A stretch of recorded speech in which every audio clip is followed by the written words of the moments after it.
Being on this trip for me it's like freedom. Yeah, it's really going back to the basic, to the fundamentals, and discover that we don't need that much to be happy and to feel alive. It's quiet and relaxed.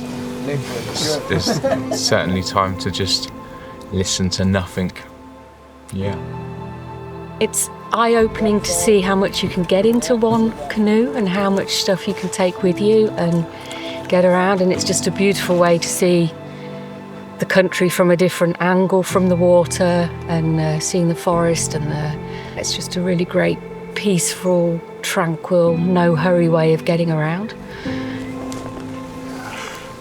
During this trip, what I learned about myself was that we all have limiting beliefs, and it's a good opportunity to challenge them when you think, oh, I cannot go any longer, and mostly it's mental, and if you have to, you can do many things.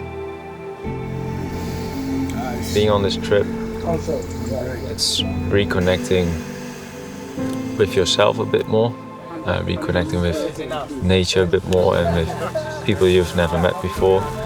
You start as strangers and you end up being a closer group. So it's coming back to the essentials, the basics, and coming back a bit more to yourself, I think, yeah.